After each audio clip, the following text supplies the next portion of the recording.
हम लोग देखे थे कंपैरेटिव इनकम स्टेटमेंट अकाउंट। अब देखेंगे कंपैरेटिव बैलेंस शीट। इससे पहले वीडियो में कंपैरेटिव बैलेंस शीट का फॉर्मेट बताया गया था। अब देखेंगे कंपैरेटिव बैलेंस शीट का एक क्वेश्चन नंबर 9।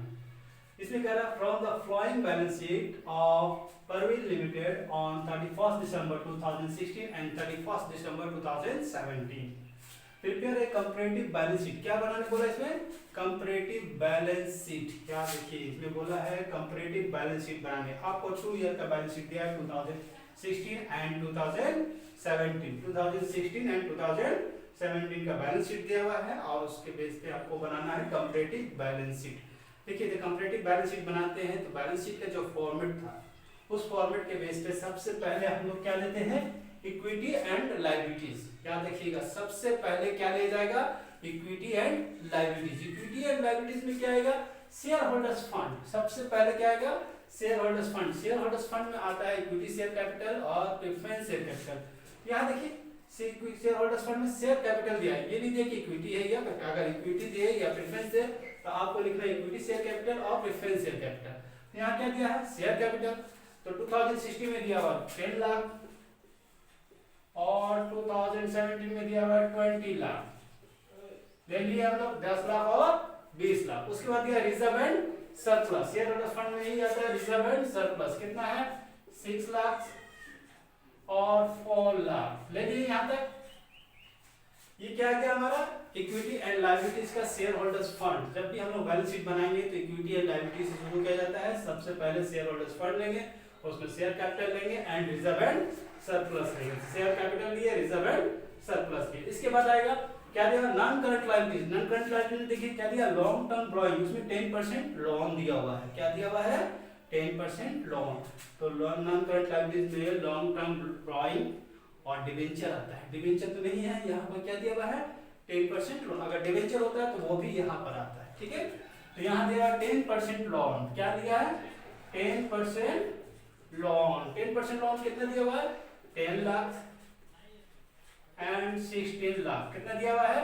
10 लाख और 16 लाख। क्या दिया हुआ है? 10 लाख और 16 लाख लोन दिया हुआ है।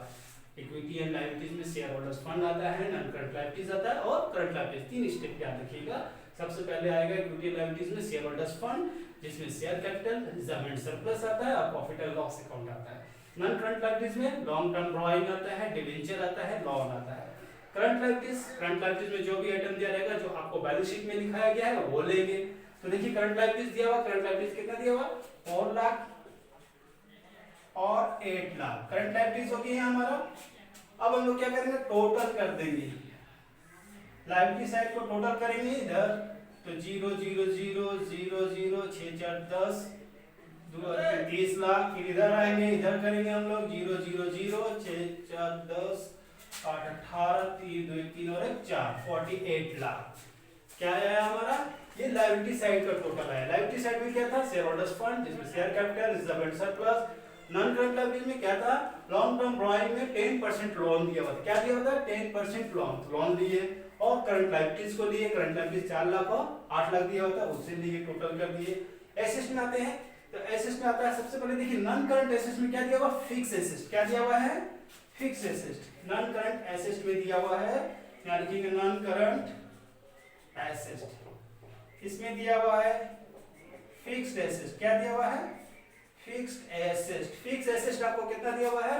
20 लाख और दिया हुआ है 30 लाख। कितना दिया हुआ? 20 लाख और 30 लाख। और क्या दिया हुआ है? Current assets. क्या दिया हुआ है? Current assets. तो करंट एसेट्स आपको कितना दिया हुआ? 10 लाख और 18 लाख। ठीक है, अब क्या करेंगे? एसेट साइड को भी टोटल कर देंगे। क्या करेंगे? टोटल कर देंगे। तो ये आ गया 30 लाख और ये आ गया 48 लाख। देखिए एसेट साइड और लायबिलिटी साइड दोनों साइड क्या होता है? इक्वल होता है। अगर लायबिलिटी साइड को हम टोटल करेंगे और एसेट साइड का टोटल करेंगे तो वो इक्वल ही आता है। ठीक है, तो सबसे पहले शेयर होल्डर्स फंड लिए, फिर हम लोग नॉन करंट लायबिलिटीज लिए, करंट लायबिलिटीज लिए। एसेट्स में हमारा नॉन करंट एसेट्स में फिक्स एसेट्स था और करंट एसेट्स में 10 लाख और 18 लाख दिया हुआ था 2016 का 2017 का, वो ले लिए। अब हमें क्या करना है, एब्सोल्यूट चेंज इंक्रीज और डिक्रीज निकालना है कि कितना बढ़ा और कितना घटा। जैसे देखिए शेयर कैपिटल 10 लाख था 2016 में, 2017 में कितना हो गया 20 लाख। तो ये क्या हुआ, इंक्रीज हुआ, बढ़ रहा है ना, 10 लाख से कितना हो जा रहा है 20 लाख। तो कितना से बढ़ाएंगे 10 लाख से। फिर इसी तरह से देखेंगे रिजर्व एंड सरप्लस, देखिए यहाँ पर रिजर्व एंड सरप्लस को देखिए, ये 6 लाख से, प्रीवियस ईयर 2016 में 6 लाख है और 2017 में 4 लाख है। ये देखिए डिक्रीज कर गया, 6 लाख से 4 लाख कम हो गया, डिक्रीज हो गया। तो कितना से डिक्रीज किया 2 लाख। डिक्रीज होगा तो हम उसको ब्रैकेट में ले लेंगे कि ये माइनस में है, ठीक है। उसके बाद लॉन्ग टर्म लोन में 10% लोन दिया हुआ, लॉन्ग टर्म ड्राइंग, ये देखिए 6 लाख से इंक्रीज किया, ठीक है। ये देखिए 4 लाख से इंक्रीज किया और इसे देखेंगे तो ये 18 लाख हो जाएगा टोटल में इंक्रीज, ठीक है। इधर आएंगे फिक्स एसेट, ये हो गया 10 लाख और ये हो गया 8 लाख। टोटल हमारा करेंगे तो ये हो जाएगा 48 लाख। कितना हो गया 48 लाख। अब हम लोग क्या निकालेंगे परसेंटेज। तो परसेंटेज निकालने का आपको फॉर्मूला बताया गया था, जो भी इंक्रीज होगा या डिक्रीज होगा बाय प्रीवियस ईयर इनटू 100। जैसे पहला देखेंगे, देखिए कितना इंक्रीज किया 10 लाख, कितना इंक्रीज किया 10 लाख। इसका प्रीवियस ईयर भी देखेंगे तो प्रीवियस ईयर भी 10 लाख है, इनटू क्या करेंगे 100, कट किए 2 0 3 0 3 0 1 0 1 0, कितना परसेंट आ गया 100%। ये कितना निकल गया 100%। इसी तरह से सबका फॉर्मूला परसेंटेज निकालेंगे। सबसे पहले देखेंगे रिजर्व एंड सरप्लस का, इनका डिक्रीज दिया हुआ 2 लाख, प्रीवियस ईयर कितना है 6 लाख, तो 2 लाख बाय 6 लाख इनटू 100 करेंगे तो हमारा कितना आ जाएगा 33.33%। सेम कंडीशन इसी तरह से निकालेंगे, इसका 6 लाख बटा 10 लाख इनटू 100 करेंगे तो 60% आ जाएगा, इसका करेंगे तो 100% आ जाएगा, ठीक है। इसके बाद इसका करेंगे तो 60% आ जाएगा, इसका करेंगे तो 50% आ जाएगा, इसका करेंगे तो 80% आ जाएगा और ये करेंगे तो ये 60% हो जाएगा। सबका परसेंटेज इसी तरह से निकालते हुए चले जाएंगे।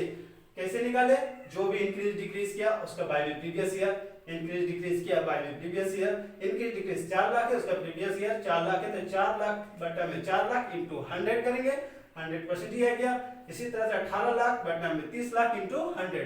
जब भी हम लोग कंपैरेटिव बनाते हैं तो उसका इंक्रीज डिक्रीज जो भी होता है उसका परसेंटेज जो है प्रीवियस ईयर के बेस पे ही निकालते हैं। हम लोग क्या करेंगे, जो भी इंक्रीज डिक्रीज हुआ बाय प्रीवियस ईयर इनटू 100। तो कैसे किए, सबसे पहले इक्विटी एंड लायबिलिटीज लिए जिसमें शेयर कैपिटल और रिजर्व एंड सरप्लस था। जिस क्वेश्चन में शेयर कैपिटल था, रिजर्व एंड सरप्लस था, इक्विटी एंड लायबिलिटीज में share capital reserve and surplus, उसका इंक्रीज डिक्रीज किया, उसका परसेंटेज के लिए बताया formula increase decrease by previous year into 100। इस तरह से करके सारा फॉर्मूला पे हम लोग इंक्रीज डिक्रीज का परसेंटेज निकालते जाएंगे। जैसे इसका क्या था, लोन 10% लोन था, 6 लाख हमारा इंक्रीज किया, इसका प्रीवियस ईयर कितना है 10 लाख, तो 6 लाख ऊपर लिखेंगे 10 लाख नीचे लिखेंगे इनटू 100 करेंगे 60%। इसी तरह से सबका परसेंटेज निकालते गए। एसेट में हमारा तो ही एसेट दिया हुआ था, एक फिक्स एसेट दिया हुआ था और करंट एसेट दिया था। तो फिक्स एसेट लिए 2016 का और 2017 का, करंट एसेट 2016 और 2017 का। इस तरह से करते हुए चले जाएंगे और हमारा परसेंटेज निकलते चला जाएगा।